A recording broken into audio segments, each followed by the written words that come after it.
It's one of those days where I don't want to be bothered.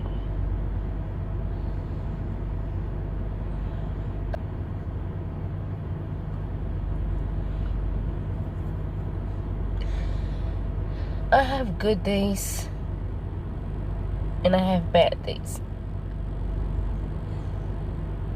When I have bad days, they're bad.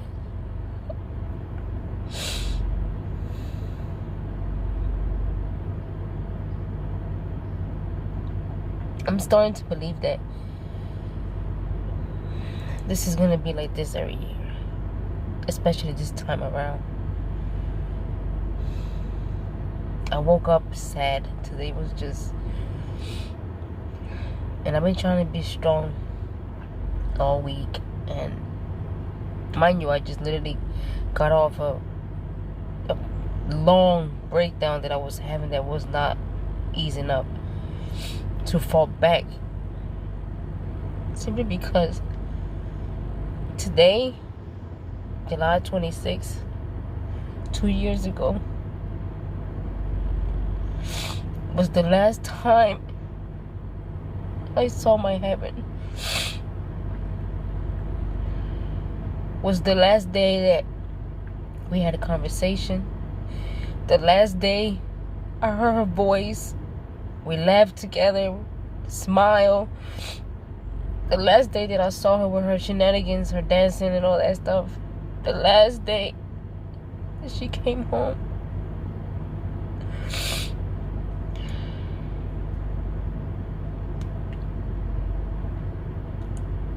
The last day that I saw her resting in her bed so peacefully, because I walked in her room to check on her, because I was calling her and I didn't get no answer. So when I went in her room, she was sleeping. And then when she woke up, she ended up texting me saying where I was, and I said downstairs. And she said that she had fell asleep because she missed her bed.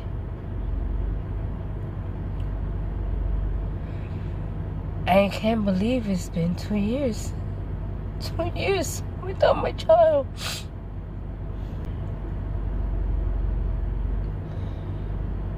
Some losses get easier, but losing a child hasn't gotten easier for me.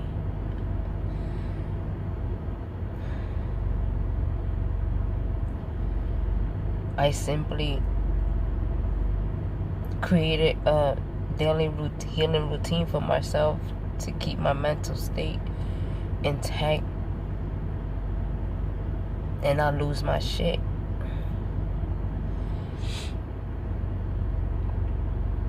But I believe this part of the human experience should not be part of our contract. It's not fair.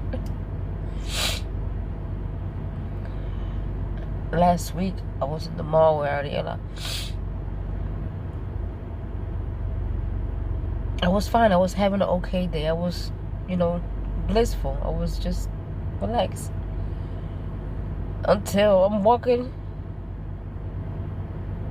and I saw a heaven lookalike. Took me all the way out. I choked. I felt my heart wanted to come out my chest. She looked just like my child. So much that I wanted to hug her. But I came to the realization that that's not heaven. But she looked just like heaven. She even had the same lashes that heaven used to wear. With the phone and everything, looking at herself and taking pictures, everything. The little nose button that heaven had. Everything, the skin color, the way she had her hair pulled back like heaven. That shit took me out. I had to leave the mall. I started crying inside the mall and I had to leave. I just had to leave. I had to leave because I needed to take a breath.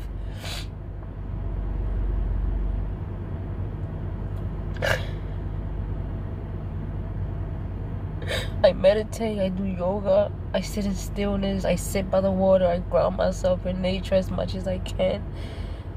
There's times that I don't, there's times that I lose motivation to do anything. There's times I just stop doing my routine just because it gets so much. I mean, I just want to be whatever. I just want to just whatever, whatever needs to come out, just whatever. I just feel like I just need that one person that will understand and knows exactly what I'm going through, what I'm dealing with.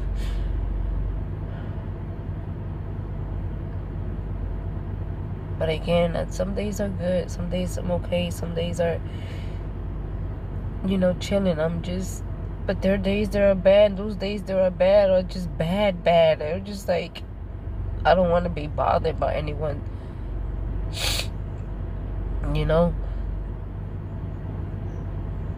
And it's like, I can't get that, like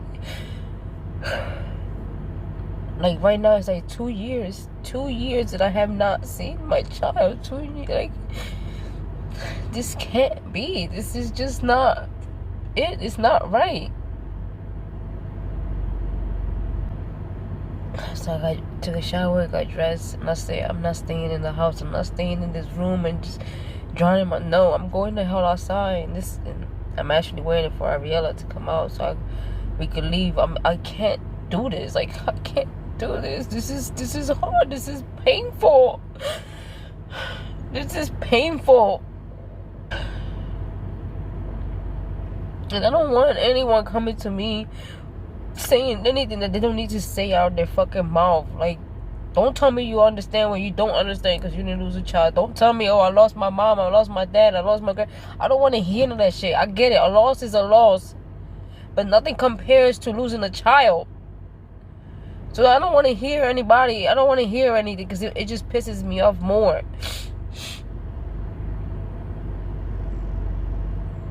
Losing a child is the worst thing, the worst challenge, the worst pain, the worst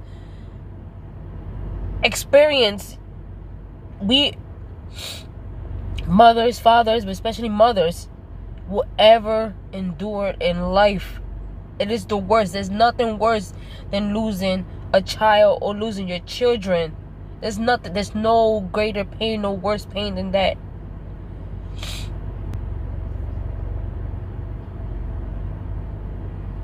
And then we live in a world. We gotta grieve and try to move forward in our life. And the world is filled with so much self-centered, hateful, unkind, unloving humans. No compassionate, no care in the freaking world for someone else who's hurting. Which makes it 10 times more harder for a grieving mother to just to try and heal herself, to try to release and try to handle life and balance life and grieving. Like, try to move forward in life without that one child, or without your children. Because there's so much evil, so much bullcrap in this fucking world that it's just like, fuck. Not only do we gotta deal with the loss of our child, but we gotta be surrounded by so much of these kind of humans that I just named.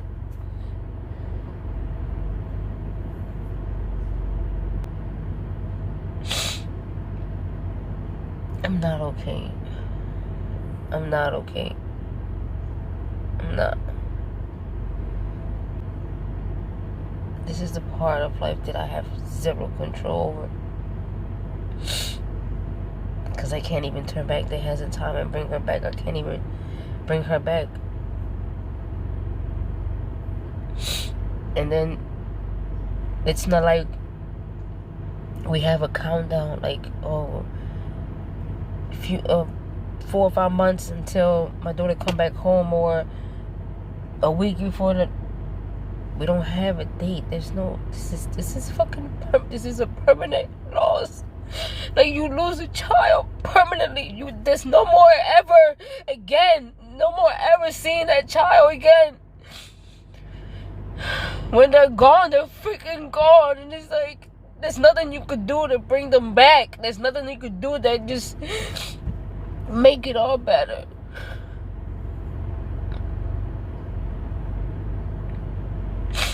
I carry this sadness, this pain every single day. This has not left. Since heaven transcended, I died that day. This sadness is here permanently. This emptiness is here permanently. This pain is here permanently. Even if I do things, that brings me joy and happiness temporarily, the pain is still there. The sadness is still there. I have never been so sad in my life since that loss happened.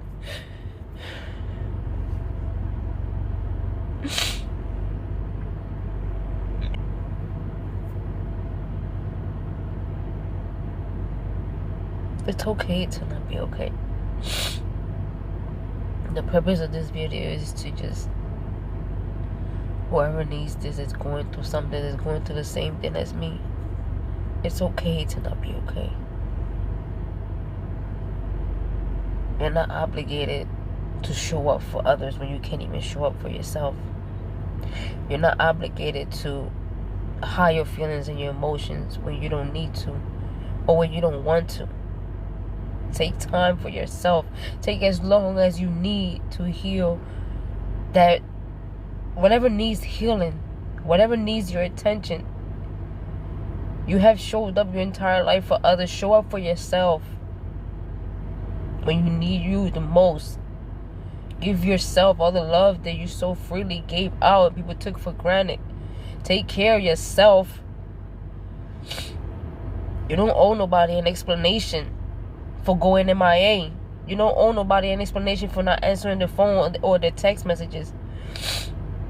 You don't owe nobody an explanation for not wanting to be bothered, for wanting to be by yourself with your feelings and your emotion and just cope and deal the best way you can. Do that for yourself. This is a whole child you lost, and it hurts, and it's something that nobody and nothing in this world can ever fill that void. Be there for yourself. Show up for yourself. And do what you need to do to heal yourself and allow yourself to heal. And release, most importantly, release those feelings and emotions. Do not suppress them. And don't be hard on yourself. I was just literally probably a month and a half or 2 months down. Literally down. I was in this deep freaking sadness and depression down, because losing heaven, and it wasn't letting up no matter what I was doing, until I said, you know what, I surrender to you. I surrender. Whatever it is that you want me to do, I'm gonna do. And I faced what needed my attention, and as I released it, it started getting better and better for me. So I know this too shall pass. It's okay to cry. Cry. You need to cry.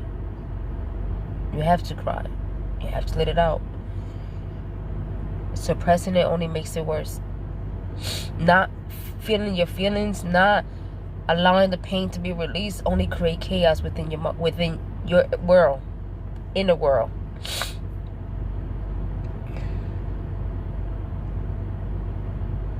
Create that space to allow yourself to grieve your child or your children, however that looks for you.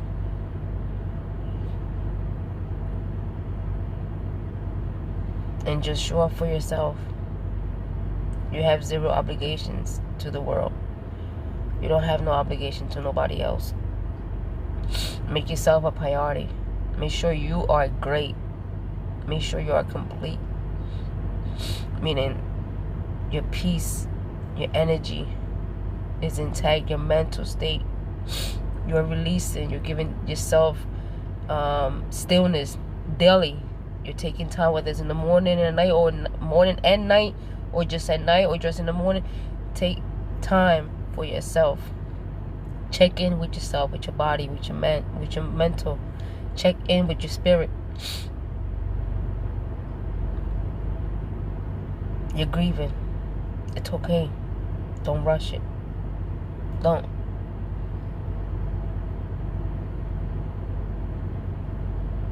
And if people around you can understand that, then they don't belong in your life.